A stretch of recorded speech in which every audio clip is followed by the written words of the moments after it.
There are many castles in the world, but there is one that stands alone on the edge of the Atlantic, where wind, waves, and history collide.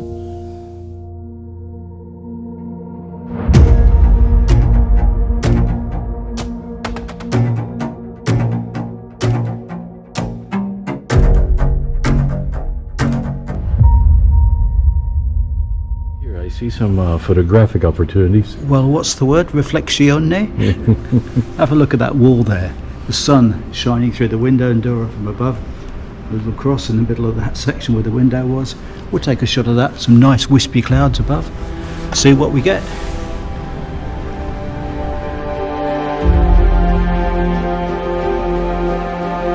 So look who we bumped into, Mr. Antony Mcnaughten. Now, Antony, what's the link between the Mcnaughten clan and Dunluce Castle? Well, about 446 years ago, there was a man called Shane Dhu, who was also known as Black John. Not quite sure whether the black was the colour of his hair or the content of his character. And he was a Mcnaughten? He was. And he lived 100 miles over there until he woke up one morning with the wrong sister and had to come over here. Right, okay. And when he came over here, he accompanied Sorty Boy MacDonald. There was a race going on between the McQuillans and the McDonalds. First man to touch the castle claimed the castle. So as the race, it set off from Islay, and as it approached the shore, it was a pretty close race. McQuillans were just slightly ahead, so Shane Dhu sliced his hand, cleaned off, threw it at the castle, claimed the castle for the McDonalds, and they've been in charge ever since. And would that be where the red hand of Ulster comes from? I believe so. I believe so, right. Fascinating.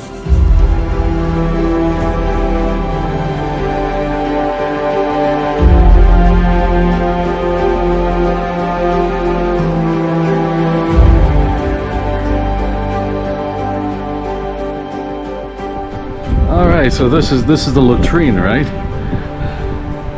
Yeah, I mean, I think it's generally agreed that this is Ireland's oldest flushing toilet. It predates Thomas Crapper.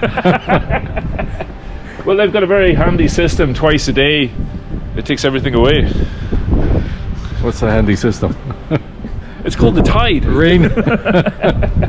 And this is also the reason for the name. Dunluce. Alright, Ken, look at this view over here. And of course we're going to take a photograph, right?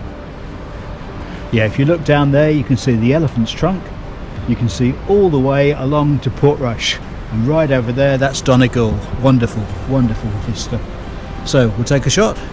So what are you going to do with this? So you have a filter on? I've got a filter on, a 2-second exposure to give a bit of movement to the water there and to calm it out. And if this shot works, here it is.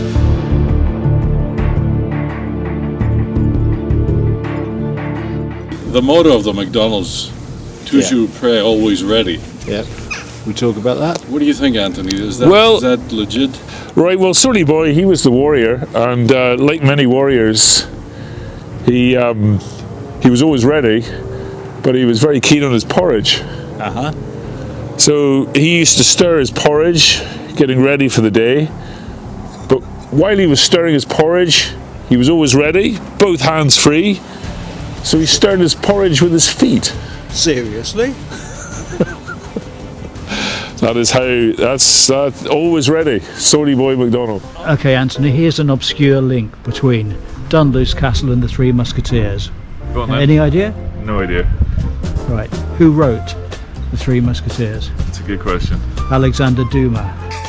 By Alexandre Dumas. Dumas.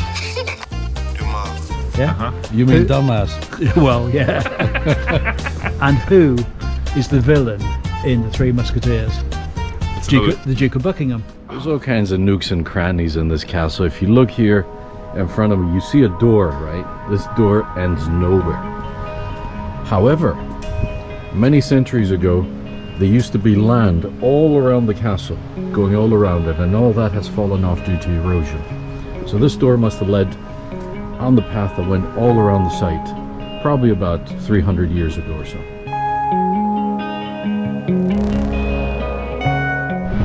So Shane Dew took control of Dunluce. Grandson of Shane Dew was a man called Edward, and he lived in that house over there, Runkerry. You can just see the corner of Runkerry House from here. No worries. So this is where the kitchen collapsed in 1639, right? There's a good story about how the castle was abandoned. And that would be? Well, they were feasting away in the banqueting hall in Dunluce Castle, and they were having the best of foods, the finest of wines. Everyone was having a great time. All the important guests gathered around the table, and then disaster.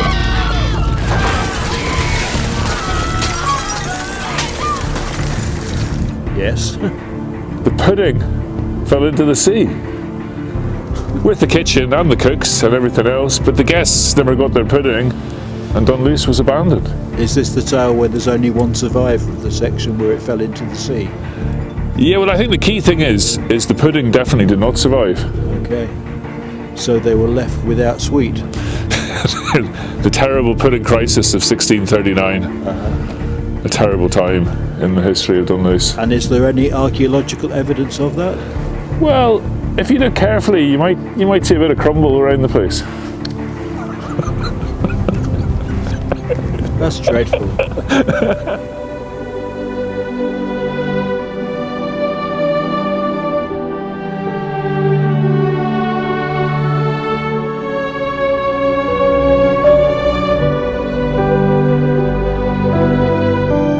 What do you like about music? Do you like rock music? House of the Holy. Yeah. Led Zeppelin. Led Zeppelin. Classic. Yes. Yeah. And the interior shot, you remember vinyl, it's making a comeback now? Yeah. The internal shot of that is of Dunluce Castle.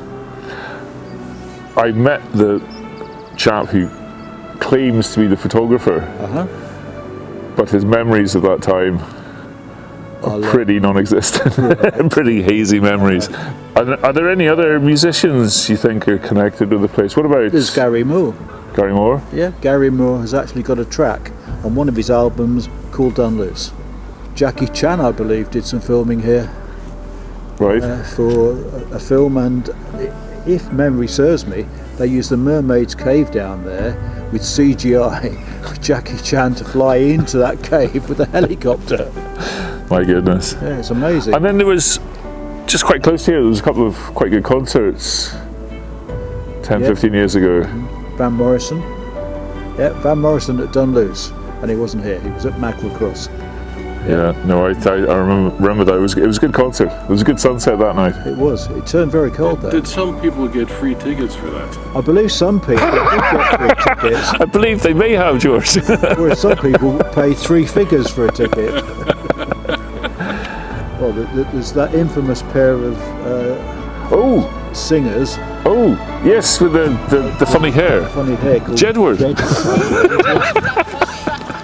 Classic moment in Dunluce history. What was it? There was an investigation, wasn't there? Some obscure Channel TV program came to investigate. That was the Discovery Channel. Oh, was it? Came here with one night with 3 witches. They were the head witches of Ireland. And they came to investigate the paranormal inside the castle. Did they find what they were looking for? They said they did.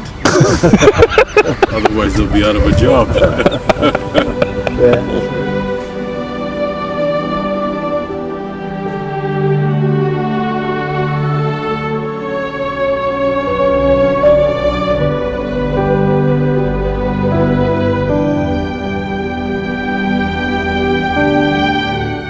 There was an old man of Dunluce who went out to sea on a goose.